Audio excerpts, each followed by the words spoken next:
নমস্কার, শুভ মধ্যাহ্ন। চলে এসেছি একটা নতুন রেসিপি নিয়ে।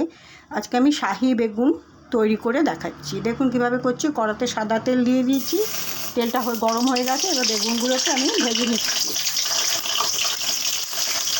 এই শাহি পনির বা শাহি পটল বা শাহি বেগুন যাই রান্না করবেন সবসময় সেটা সাদা তেলে করবেন, তবে বেশি টেস্টি হয়।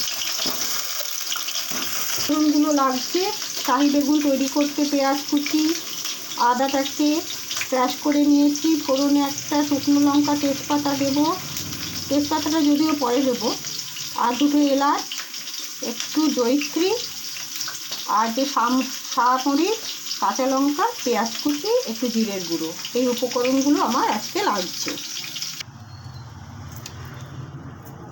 এবার দিয়ে দিচ্ছি একটা শুকনো লঙ্কা ফোড়নে, আর দুটো এলাচ দিয়ে দিলাম।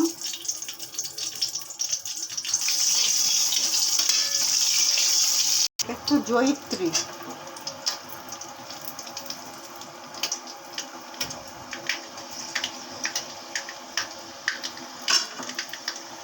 এবার দিয়ে দিচ্ছি পেঁয়াজ কুচি।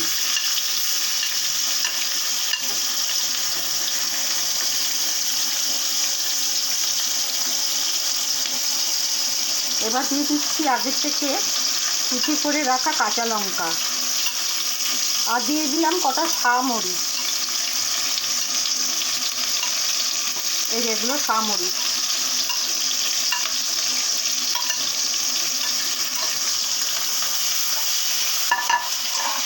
আর প্রধান উপকরণটা দেখানো হয়নি, আমি এটার মধ্যে আমন্ড, কাজু এবং সাদা তিল পেস্ট করে রেখেছি, সেটা দেব।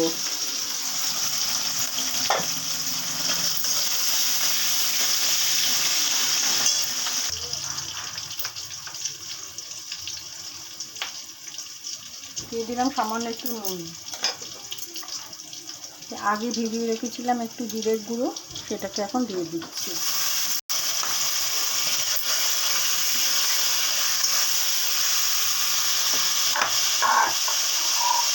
এবার দিয়ে দিচ্ছি একটু আদা কুচি।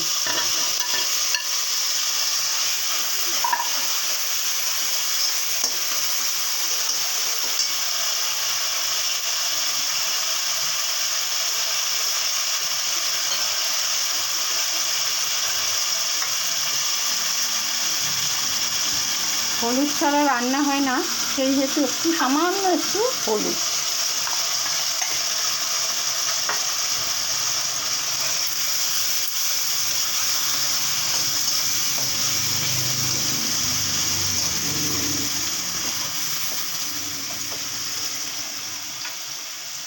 আগে ভেজে তুলে রাখা বেগুনগুলো এবার দিয়ে দিচ্ছি।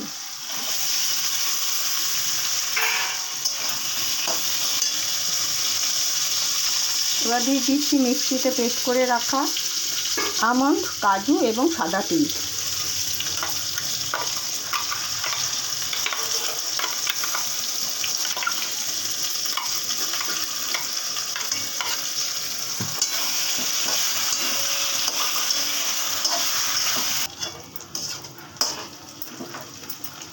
এবার একটু এটাকে ধুয়ে, মিক্সির কন্টেনারটা ধুয়ে একটু ঝোল দিয়ে দিলাম।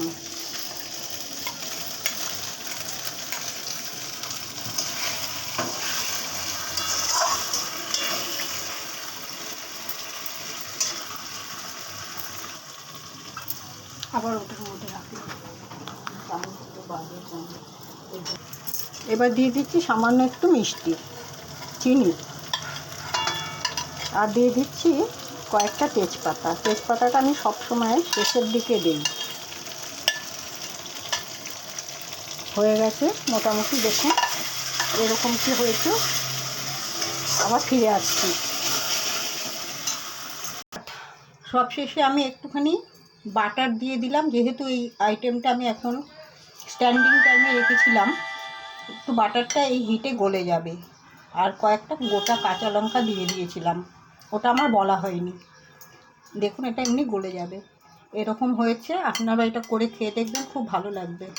তাহলে আমি আমার ভিডিওটা আজ এখানেই শেষ করছি। সবাই ভালো থাকবেন, নমস্কার।